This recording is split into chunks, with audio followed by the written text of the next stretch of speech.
If you have a machine like this that drops the head when you press E-stop, and you have a nitrogen hydraulic counterbalance, you're going to want to check this out. So the idea is, on the hydraulic counterbalance, what's leaking out is the hydraulic fluid and not actually the nitrogen. So instead of refilling it with nitrogen, we're going to refill it with DTE 25. What we have is a regular grease gun, preferably a new clean one, the standard grease hose. We have the 8th NPT fitting with a 1000 psi gauge so we can see what's going on, and then we have a high pressure Schrader valve with the male NPT going into there. You can get all of these parts off of Amazon for pretty cheap, and you can save yourself a good bit of money and filling up the oil that's leaked out. What you're going to want to do first is purge out any of the air and grease that might be in the system, and then we're going to hook it up to this Schrader valve right here.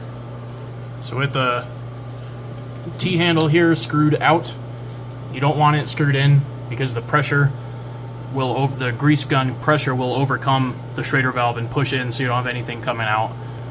So with this nut snugged up tight but not crazy tight, we're going to start pumping, and the gauge may only move a little tick for an entire tube of oil, and on a VF2 that this machine is, it's supposed to be 750 at the top of travel, so I've got it all the way up, and we're just shy of 700 right now, and I've already put 2 tubes of oil in, and it's actually made a significant improvement where it, at the top of travel, it doesn't drop immediately. Now it still does eventually drop.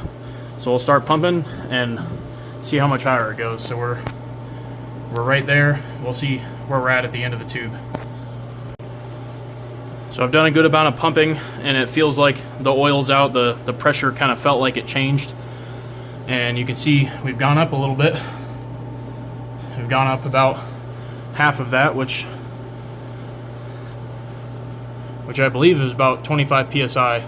So approximately 25 psi per tube of oil to get you back up, and the VF2 has to go to the one tick mark below that 800. We're at 700 right now, so 2 more tubes of grease or oil should get us up to the right spot. I'm also going to remove the fitting every single time I refill it because I want to purge the air out, avoid putting as much of the air in as possible to keep this system as pure as possible.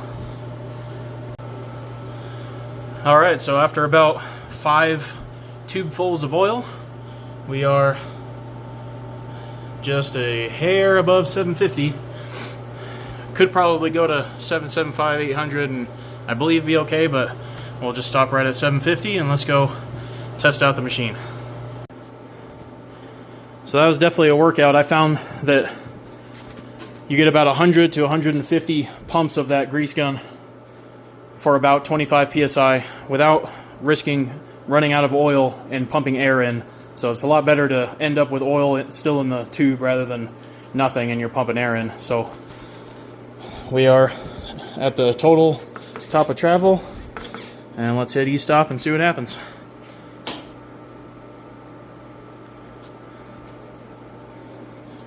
Head's not moving, Z's not moving. This number would drop as the head moved down, so that's pretty good. Let's try it at the lower end of the range. Alright, now we'll try it where I usually have to turn it off and catch it with the bracket here. Looks like that did the trick. So one more quick test with this is, even while the machine was on with a digital height setter, once you set 0, you could still get a few tenths of droop. So we're going to test that out here, and it looks like it's also taken care of. So we're going to drop down to 0 at 3, so 2 tenths, and then we'll see if it moves.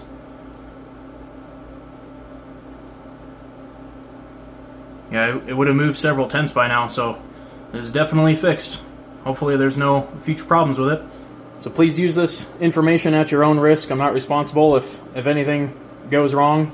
I tried it myself on my own machine that I own, and it seemed to work out. So if this helps you out, leave a comment, subscribe. Thanks for watching.